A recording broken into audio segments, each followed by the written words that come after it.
Welcome everyone, and thank you for joining us for today's webinar on quality questioning practices for the classroom. My name is Roger Fiedler, Director of Communications at McREL, and I'm glad that you could join us today. Also assisting us is my colleague Madonna Schaefer, who is behind the scenes running the technology for our session today. In just a couple of moments, I will turn things over to our presenter. First, just a few preliminary notes. Our webinar is scheduled for approximately 60 minutes, depending on the number of audience questions we receive as we go along. In order to keep our audio as clear as possible, we've muted everyone's microphones, so if you do have questions for our presenters during the webinar, please type them into the chat area that's located in the bottom right-hand corner of your screen. We'll be keeping track of the questions as we go along, and we'll save some time at the end of the session for our two presenters to address the questions that have come in. You can also use the chat area to converse with your fellow participants, reflecting on things that you've heard or learned during the session. If you run into any technical issues, please use the chat box for those as well, and Madonna will assist you with those. Speaking of technical issues, our presenters today will be showing two short video clips of teachers and students who are using quality questioning strategies in the classroom. When those videos play, the audio can be heard through your computer speakers, but unfortunately we can't also play it simultaneously over the phone line. So for those of you who are listening in by phone today, when the videos play, you'll need to momentarily turn up the volume on your computer speakers to hear those, the audio of those videos. And I'll give you a reminder of this when the videos begin. We are recording today's session, and after the webinar, I will send each of you a link to the recording, and I'll also include a copy of the slide deck for you. Now, on to our webinar. Our presenters today are Jackie Walsh and Beth Status, who are co-authors of the new edition of Quality Questioning, Research-Based Practices to Engage Every Learner, which has been co-published by Corwin and McREL. Jackie is an author and consultant who partners with educators across the country to enhance teaching and learning in classrooms, schools, and districts. Her passion and primary areas of expertise is questioning for both student and adult learning. Based in Montgomery, Alabama, Jackie is also the lead consultant for the Alabama Best Practices Center, which allows her the opportunity to work with networks of school teams, district teams, instructional partners, and superintendents. Beth is the co-author of 5 books on quality questioning. Based in Charleston, West Virginia, Beth facilitates learning on questioning and other topics related to instructional improvement, and she works with schools, districts, regional, and state educational agencies across the country. With that, Jackie and Beth, the floor is yours. Thank you, Roger, and thank each one of you for joining us this afternoon. I'm Jackie Walsh, coming to you from Montgomery, Alabama. And I'm Beth Status from Charleston, West Virginia, and we want to say good morning to some of you where it's tomorrow morning already. That's right. But thanks for all joining us. Yes, and we want to right away invite you to explore with us this afternoon the connections between quality questioning, dialogue, and formative feedback. To this end, we'll be looking at three focus questions.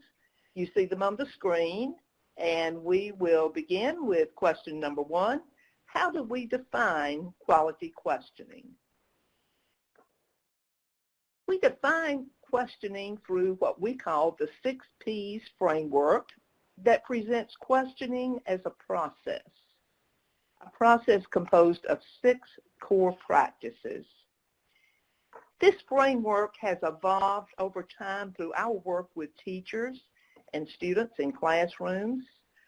We've learned a lot during this time period, nothing more important than this. If you are to have quality questioning in your classroom, students must understand new roles and responsibilities, and that is what the 3rd bullet is about. We believe quality questioning does depend upon a student-teacher partnership. We depict the 6 Ps framework as a cycle in this graphic. As you might guess, it begins with prepare the question. We'll be looking at each of the 5 components in the cycle very briefly, and we'll spend a little bit more time on the 6th component, which you see in the center, partner with students, because as I said, that we believe is essential to truly quality question. So the first practice in the framework is prepare the question. We recommend that teachers prepare 2 to 4 questions, we call them focus questions, before class as part of the lesson planning. And it's not an easy task because these quality questions have a lot of criteria. They align with the learning targets and or the standards that you're teaching. They help both teachers and students assess progress towards those learning targets or intentions. They engage students in thinking. That is, they're really interesting and they're worth thinking about. Hopefully some of them that will occur in class are from students themselves. And finally, when possible, they help students make those connections that are so important between the content and their prior knowledge and experiences. And so it's very important that those questions prepared in advance be cognitively complex enough to really motivate students to think, to challenge them. The questions prepared in advance then are above the remember level. We say the lower level questions, so-called, kind of come to teachers automatically. We need to plan for the ones that have these particular characteristics. And present the question is the second practice. Part of this begins during the planning and preparation because as you prepare a quality question, you want to make decisions about how students are going to respond. We tend to veer away from calling on one student at a time, especially those that are volunteering, by using protocols, pairs, other methods to get every student responding, because we think the use of these alternate ways to respond helps hold all students accountable to not only listen to the question, but also to think about what they believe they know about it and be ready to respond. But the actual presentation of a question comes during class, and we suggest you ask it with a bit of drama to get students interested, making a lot of eye contact, but most importantly, that you have you demonstrate a real interest in what those students are saying in response to your question. Because we want not to just look for our answers from students, but we want to really know what they're thinking. And the third practice is we call prompt student thinking. In most classrooms, teachers ask many, many questions.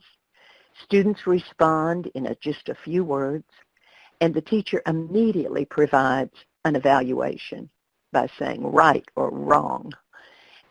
In the case of a wrong answer, sometimes we find that teachers give the correct answer, or they call on another student who's likely to get a correct answer. But in classrooms where we are prompting student thinking, the pace is slower, for one thing, and teachers provide prompts. They send a message to students, I believe you can answer this question correctly and completely, and I'll do what I can to help you. So they provide prompts, they ask questions or cues that help students think and come up with a more complete and correct response. So the first 3 practices associated with quality questioning are really intended to generate initial student responses. When we get to process, we are really entering into strategies, a set of strategies that are designed to launch student dialogue so that teachers can use that dialogue for feedback or can encourage students to continue a student-to-student kind of conversation that will take learning deeper. So processing involves such behaviors or practices as teachers asking follow-up questions to clarify or extend student thinking, teachers or students making comments that might serve to deepen that thinking and understanding. It involves elaborations by students. As I said, it involves those kinds of moves that will really take the thinking and the learning deeper. Polished questioning practice is really about teacher and student reflection. Because questioning is a process, it is one of those things in life that can always be improved. And so we think that as we adopt new questioning strategies, it is all the more important for this polished stage. And finally, we get to that component that we believe to be most important, partner with students.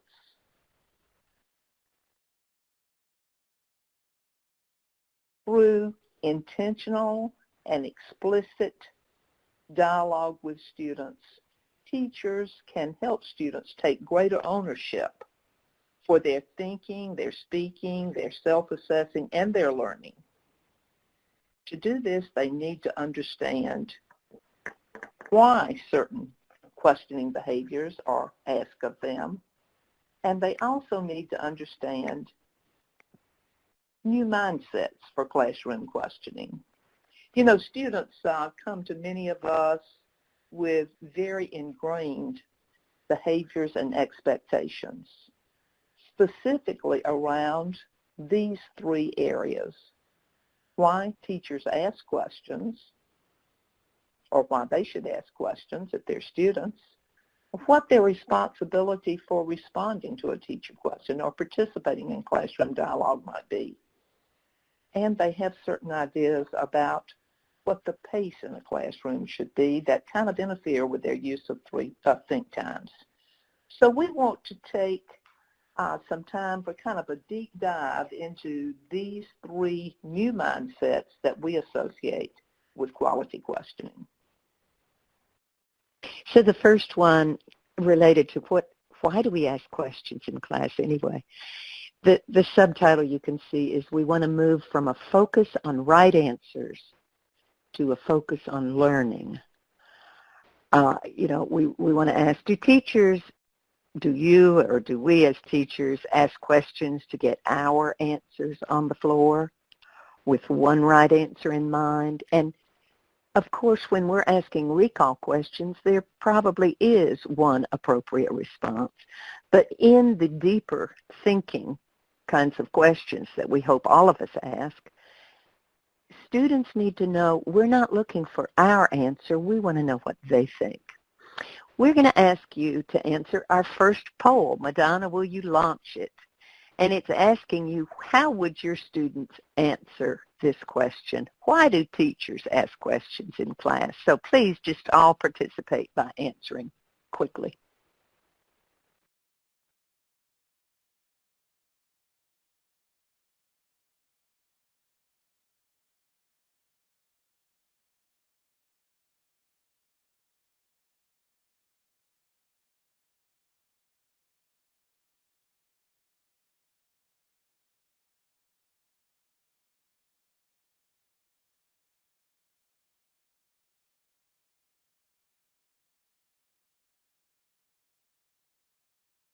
Well, I see, Jackie, that at least 50% of those who've answered so far, and you can continue to answer, say that their students would say to find out if students know the correct answer. And certainly that's been their experience from kindergarten or pre-K all the way to where they are now. That's right. We see that so often, don't we, Beth?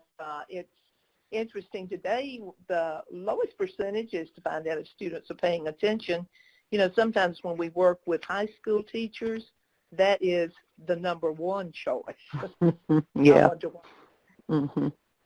And, of course, we're hoping that if you work with students over the course of a year or several years, they will come to realize that teachers ask questions to encourage students to think and to assess where students are in their learning so that we can make decisions. Thank you, Madonna, and we'll close this out now.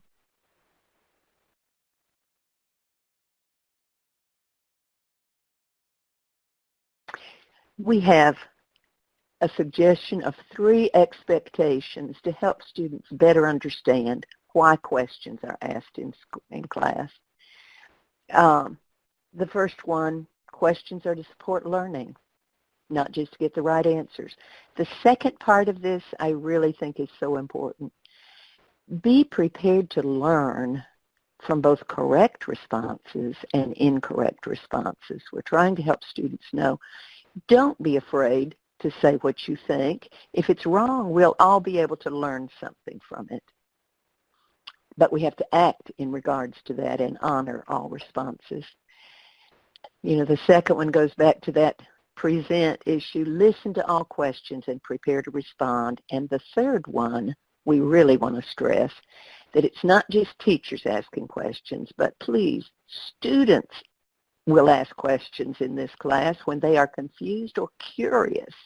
And that is the beginning or the sign of true engagement and the sign of really wanting to know things. Absolutely. Student questioning is something that we would, I think, all like to see a lot more of. And when we say student questioning, we mean the posing of academic questions. Mindset number 2 relates to student responsibility for participation. We think here is another area that really requires a mind shift on the part of both students and teachers. It relates to the beliefs about who will answer teacher questions or who will become really engaged in speaking during dialogue. Decades of classroom research reveals that a very small percentage of our students answer the vast majority of teacher questions in many, many classrooms. And these same students dominate classroom discussion.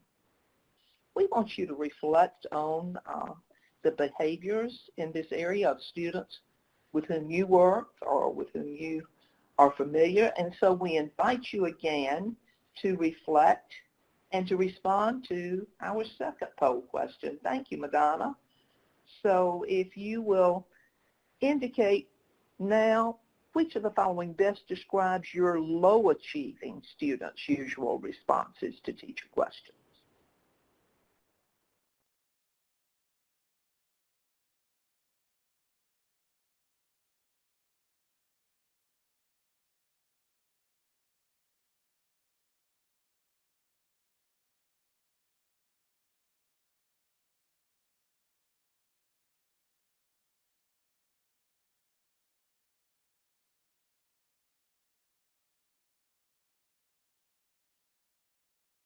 So we're seeing a large majority responding, thus far at least, with the second alternative, that depending upon a high-achieving classmate to volunteer. Now, we've observed by about the 3rd or 4th grade, most students know which of their classmates are going to be on point for answering. And unfortunately, that allows some students to really kind of tune out and turn off. And that really is what a shift in this mindset is about, is moving from that usual practice of a few high-achieving students responding to hopefully having everyone responsible for their answers. So Madonna, if you'll close the poll, we'll move on. And Jackie, those dependable responders, everybody knows who they are, even the teacher, and they get a chance to talk more and answer more, and everybody kind of relies on them to do their own duty. Absolutely. And just notice this mind shift we name from dependency on hand raisers, because that is the way that many high achievers indicate that they want to answer. They get that hand up first and do it kind of furiously. And we want to move to a commitment on the part of all students to equitable response patterns. That means a responsibility for one's own response, but also encouraging others to respond. One of the most important contributors to the current patterns of answering, we think, is that dependency upon hand raisers. And it is a deeply embedded classroom practice, really a mindset of both teachers and students in many instances. Dylan William, who is a leading expert on formative assessment, advocates for greater use of classroom questioning to generate formative feedback. And William has this to say about the practice of hand raising. Would you take just 10 seconds or so to read this? And we invite you to comment in the chat box. Do you agree? Disagree? What's your response to this statement by Phil and William?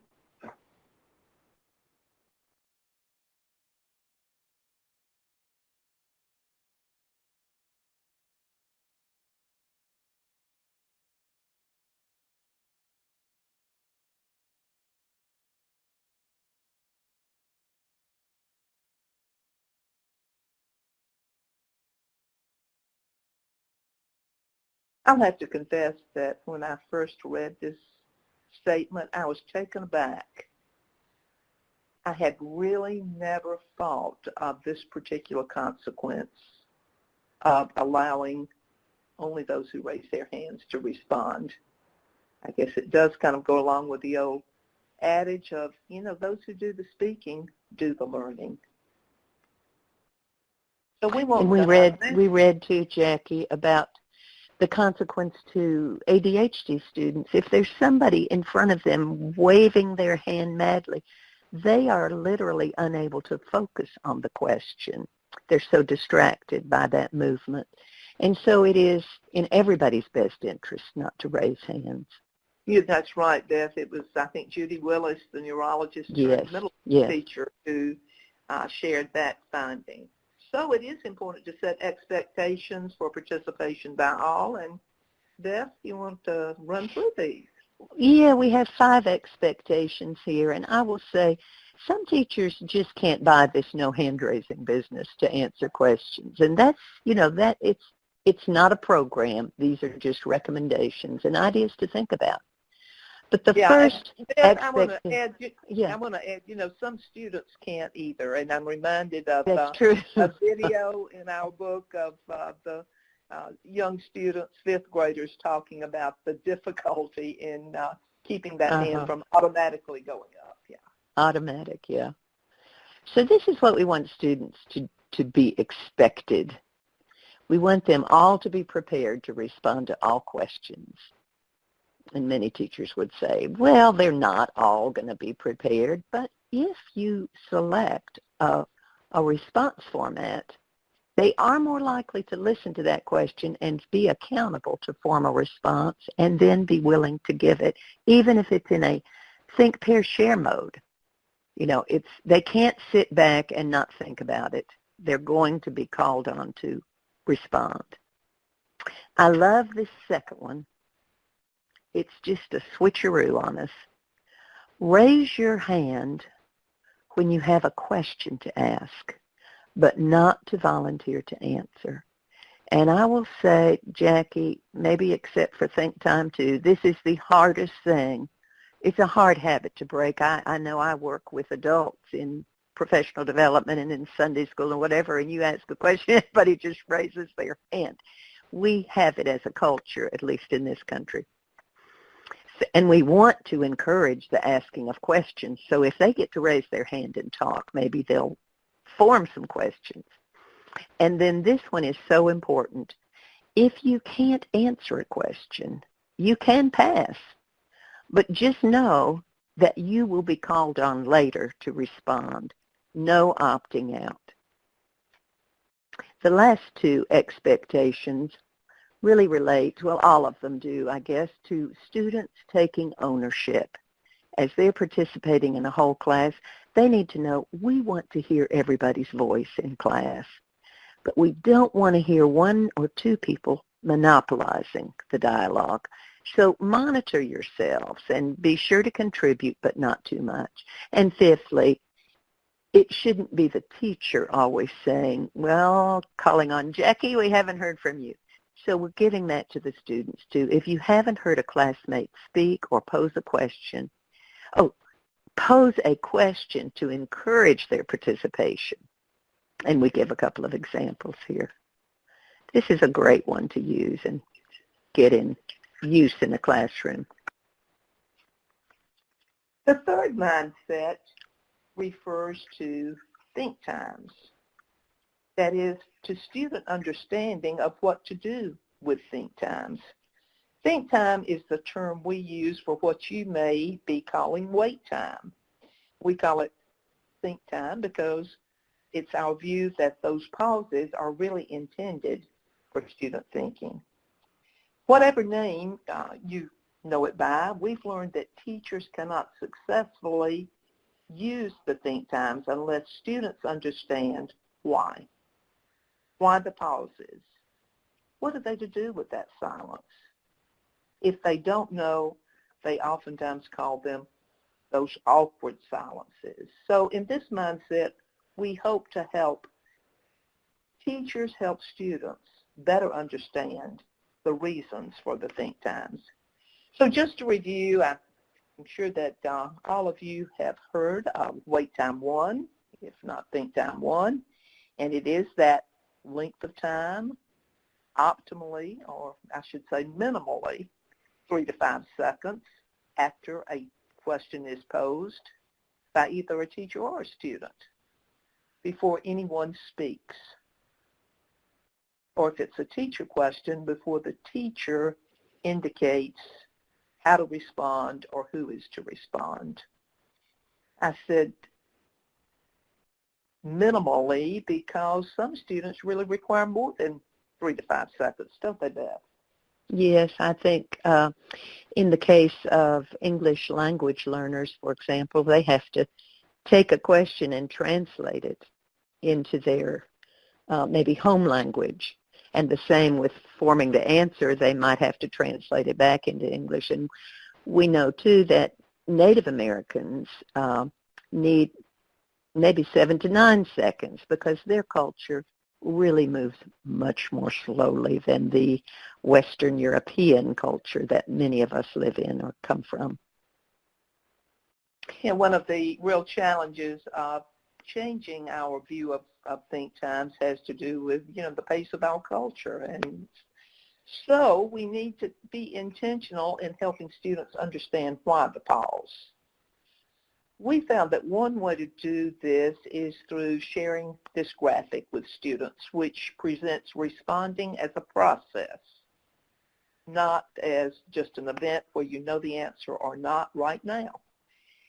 This graphic, we think, can help students understand that there are 4 specific cognitive activities in which they need to engage before they answer aloud. The first one is obvious, but sometimes that's where a teacher needs to begin if a student does not respond immediately. We need to ask, could you share with me what you think the question is asking? If they can't, it's pretty obvious maybe they weren't listening. But even if they heard the question, students need time to kind of translate it into, 3rd grade language to make meaning of what the question is really trying to get them to respond to. Once they've done that, they have to go to long-term memory, attempting to make a match, bring relevant knowledge to short-term memory, rehearse their response, and finally, they're ready to answer out loud. A point we like to make with regard to this graphic is each one of us goes through these steps at a different rate. And just because a student is the first to have their hands raised, if that is allowed in a classroom, does not mean that that student is any more gifted. It's just the rate of processing. So helping students understand this, we think, can help build respect for peers in the classroom. So we've translated that graphic into some expectations related to student use of Think Time 1, and these are pictured on the left side of the screen. All students during that first pause should be translating the question and trying to figure out what they think it's asking. And then we believe it's very important to help students understand that teacher questions oftentimes are intended to help them self-assess where they are in the learning progression. So We need time to kind of do that self-assessment, bring up our prior knowledge and experience. And very importantly, we think we need to encourage students to form a question if they need clarification. One of our earliest sources when we began our journey into learning about quality questioning was J.T. Dillon.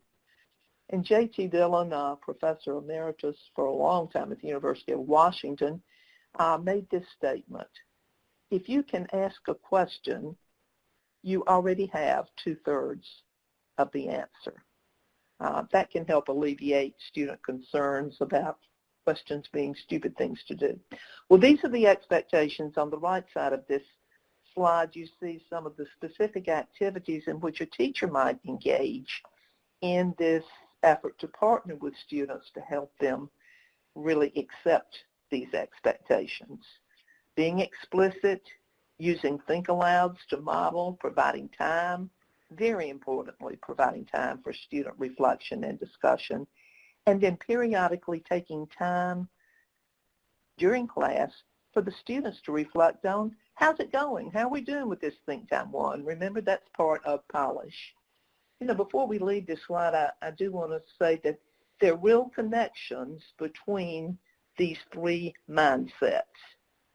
If students understand that the purpose of questions is to find out what they know, not to get the teacher's answer on the floor, if they truly believe that they can learn from incorrect responses, then they're more likely to accept that second mindset and be responsible for participating. And if they're responsible for participating, then they are more likely to use this Think Time 1 to come up with their response. There is a second pause that Mary McREL called wait time 2. We call it think time because of the purpose we believe it serves. It's less well known, typically, and it's much more challenging for both students and teachers. This is the pause after a student responder stops talking in response to a question before anyone gives feedback, either a teacher or a student, gives feedback or comments or asks a question about the response. So there's a question, a pause, an answer, a pause, and then some more talk, whether it's feedback or whatever. And this, too, is recommended to be 3 to 5 seconds. I will tell you, in most classrooms, it's 0 seconds. There is no time at all between a student answer and someone else talking on top of them. But it has great benefits. And just as with Think Time 1, we think it's very important to share with students what should we do during this? I mean, should we just sit here and think, oh gosh, I must be wrong, I didn't get the right answer, nobody's saying anything? No. During Think Time 2, we've divided it into the speaking student and the listening students. The speaker will reflect on what they've said. Was this right? Can I add something? Can I give an example? Or should I just change it altogether? During that time, questions form. As students think more deeply about their answer, questions arise. In fact, the use of think time is highly associated with students asking more questions, and we think this is why. They have time to think, and if they know that questions are wanted and valued, they'll be more likely to ask them. So then, what are the listening students doing? Well, they're self-assessing. Remember, during Think Time 1, they all were forming an answer, but they didn't get to speak it. So as they hear that speaking student give an answer, they're self-assessing and comparing their thinking with that of the respondent. They're also deciding whether they agree or disagree with the speaker and why, and they're ready to say respectfully to the speaker that they agree or disagree. And again, if this is posted and if this little poster is the source of dialogue with students about why it's important and what they should do. To have this up there is so important. They have this time to form a question to ask the speaker or the teacher if they're confused or curious. I'd like to say that the think times are for teachers as well as for students. And in fact, sometimes teachers have to work on changing their mindset. Just very briefly, look at what teachers can do during that first pause. Scan the room to see if students are really listening to and understanding the question. I think we do that kind of automatically, but maybe not always automatically. That second behavior, to call to mind the criteria for an acceptable response, both cognitive and knowledge dimension criteria, and then preparing to designate a respondent or to give instructions for a protocol that will be used to engage all students in answering. Those activities take a little time, maybe more than 3 seconds sometimes, but think time too, I think, is the real gift for teachers. Once a student has responded, or as you're listening to students engage in dialogue, to take time to kind of get behind the thinking that you're hearing, to listen interpretively. What do the students really mean here? To compare what the students are saying to what would be an acceptable response, and then to use that information as formative feedback to you, the teacher, to decide on the next instructional move.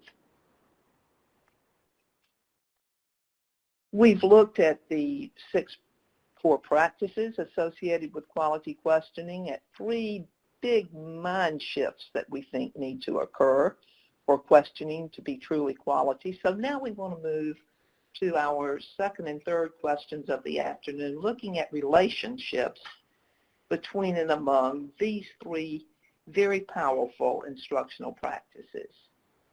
And we will move on to that question, focus question number 2. How does quality questioning serve as a catalyst for student thinking and dialogue? We take really a page out of John Hattie's Visible Learning for Teachers, in which he says dialogue has 5 distinguishing features.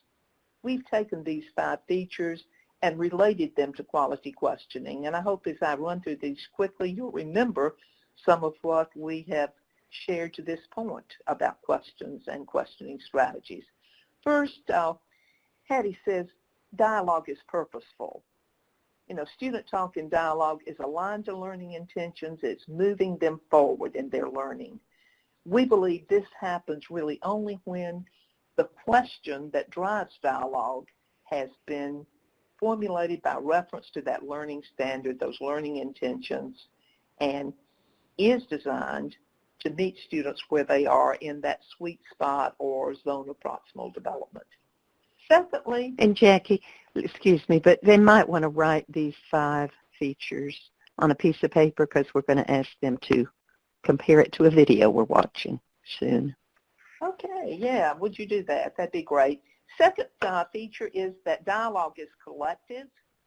This takes us back to that second mindset that all students are responsible for participating. Dialogue is not about a back and forth question answer between the teacher and one other student.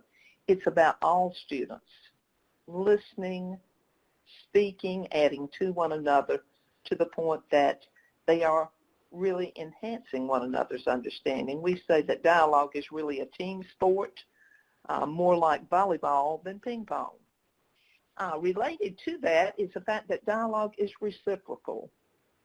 Students learn from students as they listen and question one another. Students learn from the teacher as they receive that feedback from the teacher. But so important is the teacher learns from the students, interpreting their responses, their talk, using it as feedback, as we said before. Dialogue is also supportive. Again, connecting back to students' belief that wrong answers can move learning forward. It's supportive, too, because teachers ask follow-up questions to scaffold student understanding and mastery. And finally, dialogue is cumulative because in dialogue, students build upon one another's responses. The teacher encourages this elaboration. And at the end of dialogue, hopefully, the sum or the totality of understanding is really greater than the individual response to any one question. So, why dialogue?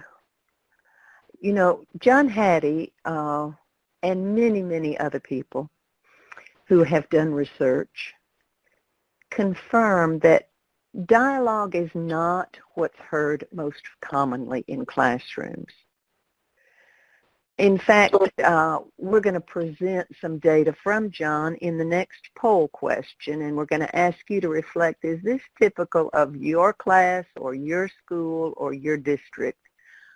So here's what he says. Student responses average 2 to 3 words or less than 5 seconds most of the time. He says 70% of the time. Is this true for your students? So go ahead and answer. I see almost half of you have. In agreement with Dr. Hattie.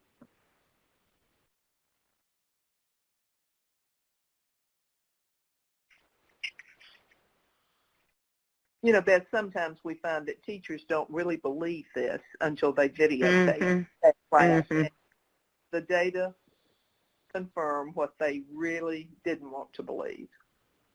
Okay. So we did get an opportunity. Most of these people seem to be very self-aware, Jackie. And it may be less true for them than for other teachers because here they are on this webinar to learn about questioning. We're going to, that you can close the, thank you, move us back to the PowerPoint. We're going to show you a video. It's not perfect, but it's a 3rd grade math class where they are, in fact, using discussion. And if you read that quote at the top of the page, it says, dialogue transforms patterns of classroom interaction. As Jackie said, moving from teacher talk and brief teacher-to-student to teacher interactions to much more complex patterns where students are speaking to one another as well as to the teacher about academics.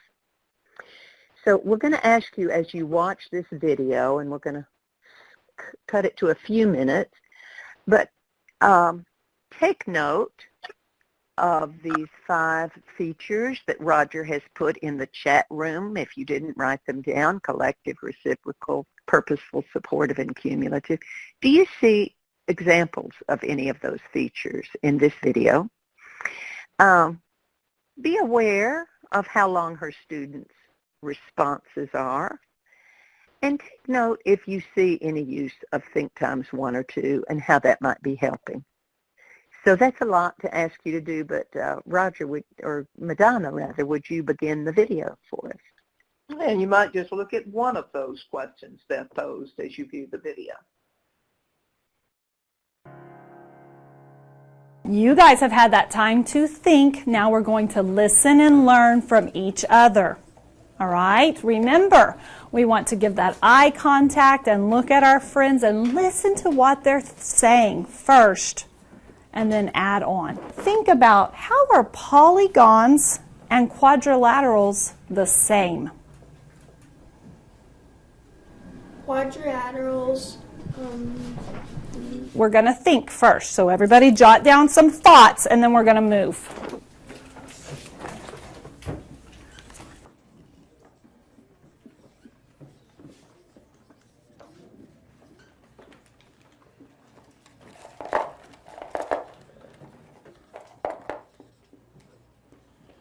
All right, here we go.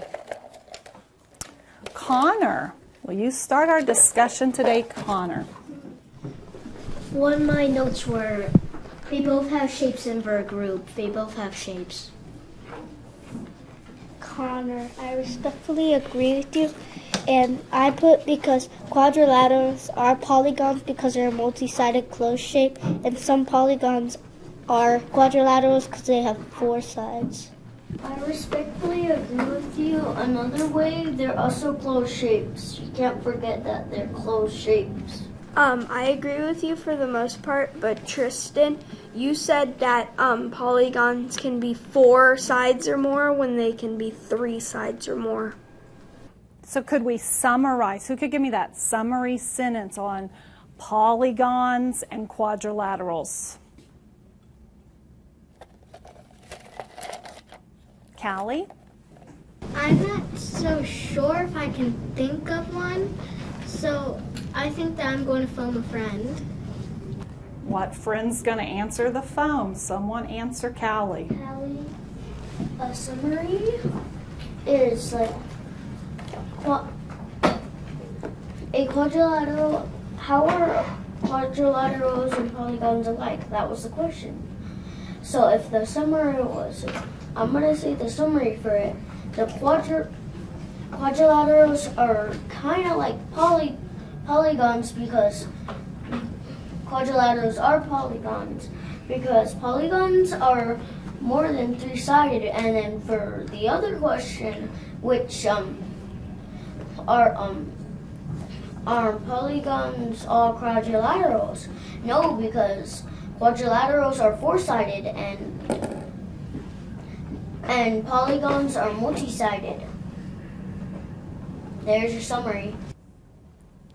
Okay, I think we have done a great discussion piece on polygons and quadrilaterals. Remember, our polygons are the big category, and those quadrilaterals are just part of it, okay? So, you know what?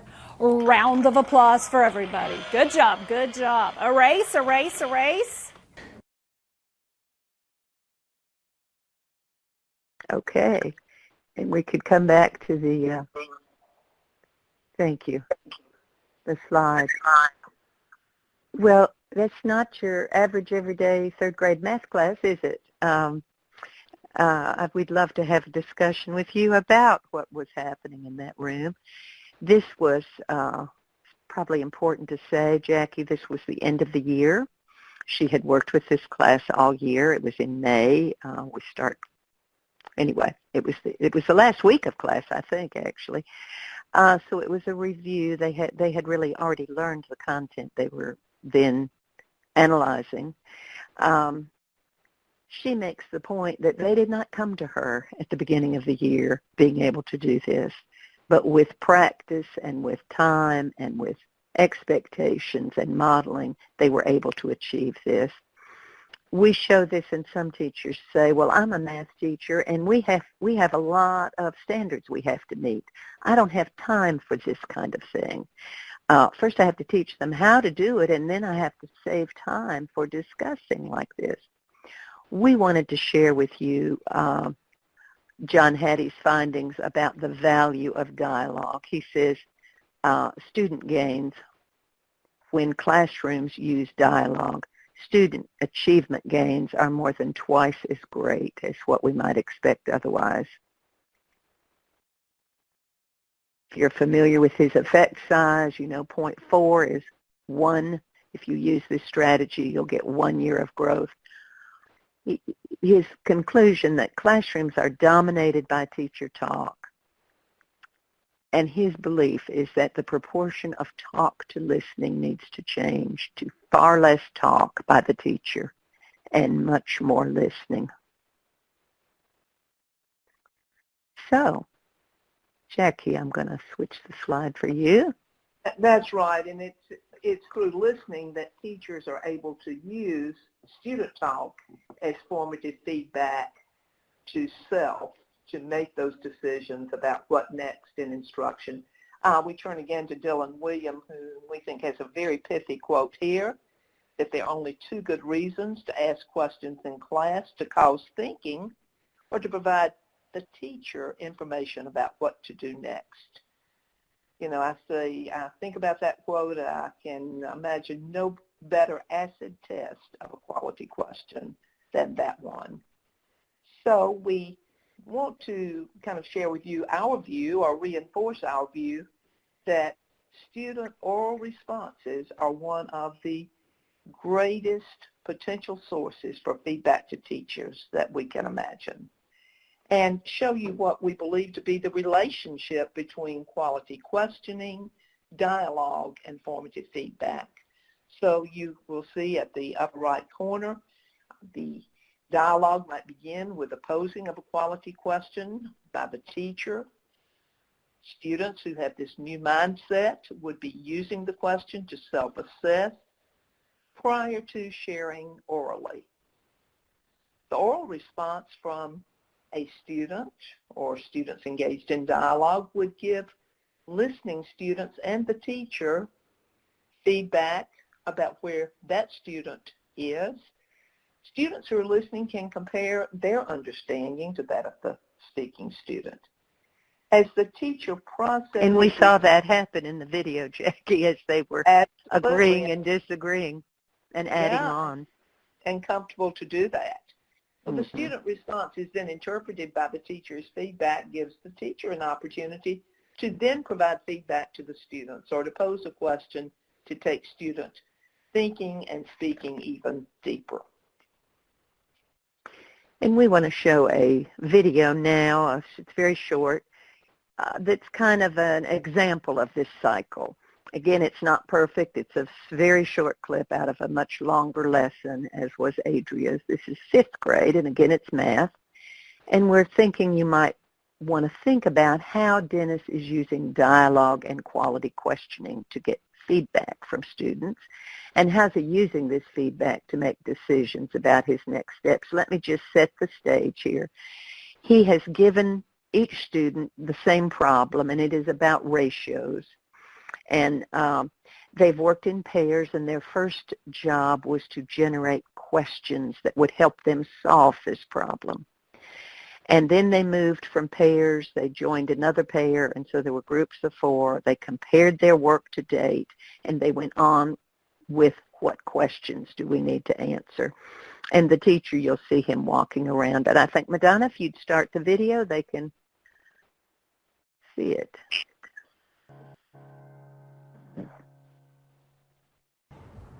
So as the students are working, I monitor them by moving around the room. I listen to their questions that they have.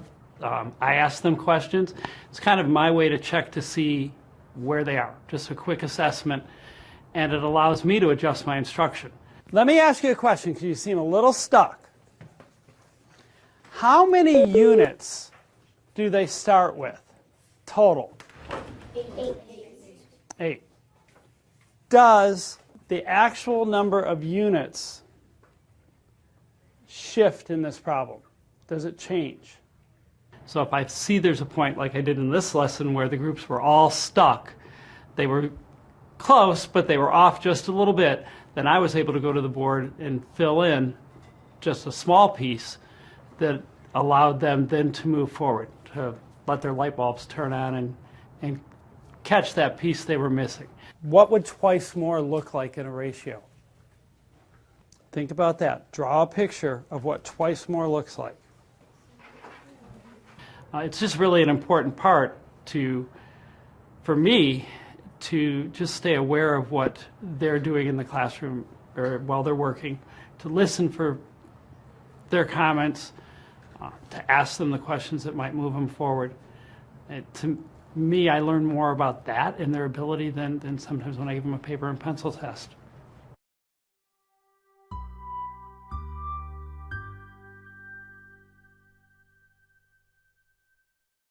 Okay. Jackie, can you hear? We're back on? We are, I believe. Okay. I just wanted to say, you know, as I was watching this, I was reminded how much we've talked about listening and how much Dennis was doing listening, almost a model teacher in listening to student questions, posing questions himself, and listening to the answer. So I see our time is getting short. We want to remind you of what Dylan Williams says. Don't jump to conclusions or don't make assumptions. It's essential that teachers explore students' thinking before assuming that students have understood. Sometimes students can think through a problem and give the right answer, but they haven't really understood the problem itself, or they haven't answered it.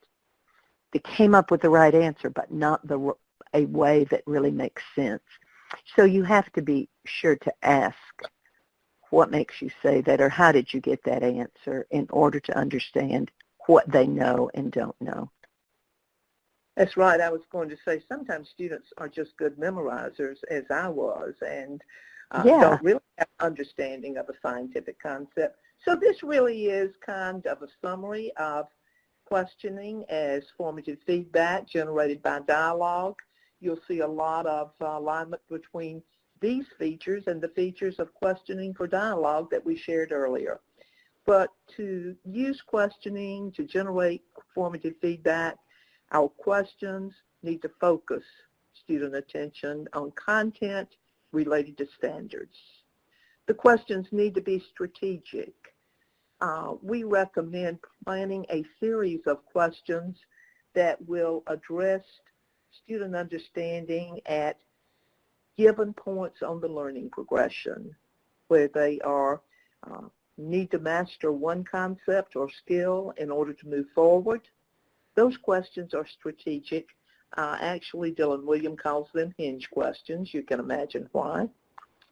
Not only do they need to be focused and strategic, they need to occur in an environment where teacher and students alike are committed. There's that listening again, and there's that commitment to get behind an oral response, to really get into the thinking of the student, whether it's right or wrong. And we think that this type of listening can occur only when we have the kind of thoughtfulness that is enabled by the think times. This allows listening students to really process what a speaker may have said, to frame follow-up questions of that speaker, to extend, make a comment, actually to allow dialogue to unfold. This can't happen in the ordinary pace of questioning in most of our classrooms. And just to say that, just like dialogue, feedback has a very large effect on student achievement. So we think they're both very important. To kind of summarize, when we question with interest in what students have to say and truly listen, we're encouraging them to take risks, to take their learning deeper, and to give us the feedback we need to support them in their learning. And we'd like to end with a question, hoping that you will kind of adopt this as an essential question, one that you will continue to seek even deeper responses to. And that question is, how can we use quality questioning to generate dialogue that produces feedback we as teachers can use to move learning forward?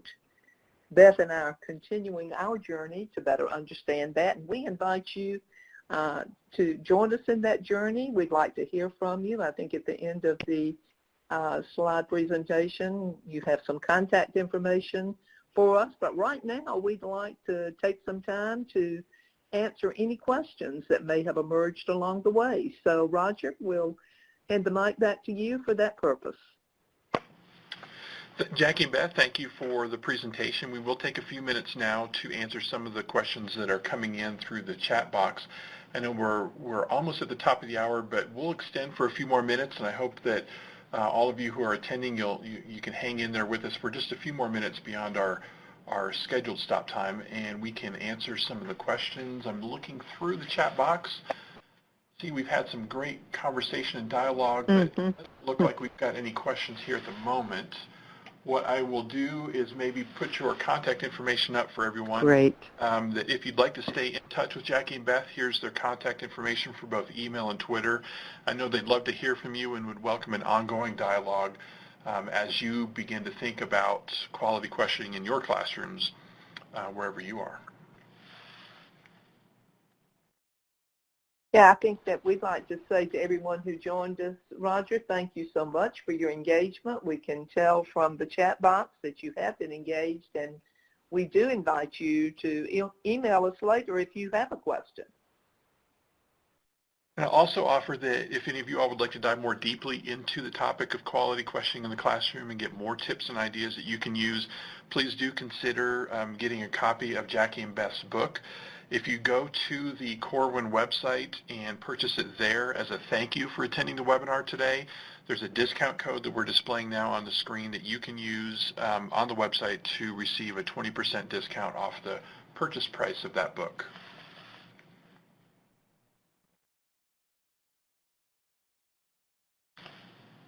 If you enjoyed the videos, there's 21 of them throughout the book and little QR codes. So we think that and the partnering is really how this book is very different, and the formative assessment too.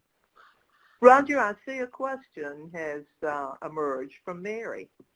Sure, Jackie, if you'd like to go ahead and take that one. Yeah, I would say that, first of all, much of the research that we looked at in the development of our framework came out of special education. So there is, for example, data, evidence to support the benefit of the think times to students with learning disabilities. I see this question is particularly about higher level questions, what would support students with, and I think it does depend upon the type of, obviously upon the type of learning disability. Our experience has been that many students who have difficulty memorizing can really get into a topic by being asked a question that might typically be considered of a higher level, one that maybe relates to their experience and causes them to compare something they've done out of school with a concept that they're learning in school. Beth, you've had some background, however, in special ed. You want to add to this? Well, I was going to say, for many, it's impulsivity and the lack of control, and so they're giving them an opportunity to speak in small groups, with pairs, in large groups, is often a way for them to express, because it's not a lack of cognitive ability so much as an ability to concentrate. And I think when they're able, well, I'm making generalizations, but I think for many, just like for the regular population, we all learn differently, but for some special ed needs, if the question is delivered both orally and in writing, so they can read it as well as hear it, if they can sometimes get up and move into one of four corners to answer, a lot of these things that you probably are already doing, I think, apply to questioning as well. But giving them the chance to speak is often a very important way for them to process and learn. Yeah, and I'm reading the question again. I see the question was specifically about scaffolding, and I think I would add to what we've said that if students have a book in front of them, if they have some visual representation in front of them, they can actually be invited to look at that to help them frame an answer. So I think we scaffold both with our questions and by providing appropriate resources to students that they can use to make it almost a text-based response. And I think Roger Bonita's question, everybody may be interested in that answer if you want to address it. For everyone participating today, I will be sending you all an email in the next 1 to 2 days that will include a link to the recording of our webinar today, and will also include a copy of the presentation. And I'll just add, we do have some presenter notes on that PowerPoint. They will not exactly correspond to what we said today, but they'll perhaps give you a little bit of insight into the particular slide that you're looking at. They're not a script, just kind of an explanation. We hope will be helpful to you. Yeah. Thank you again so much. And with that, I think we are at the end of our time today, and we'll bring our webinar to a close. Just as a reminder, I'll send everyone an email with that link and with the presentation. Please feel free to watch it again or to share it with friends and colleagues in your schools and districts and networks.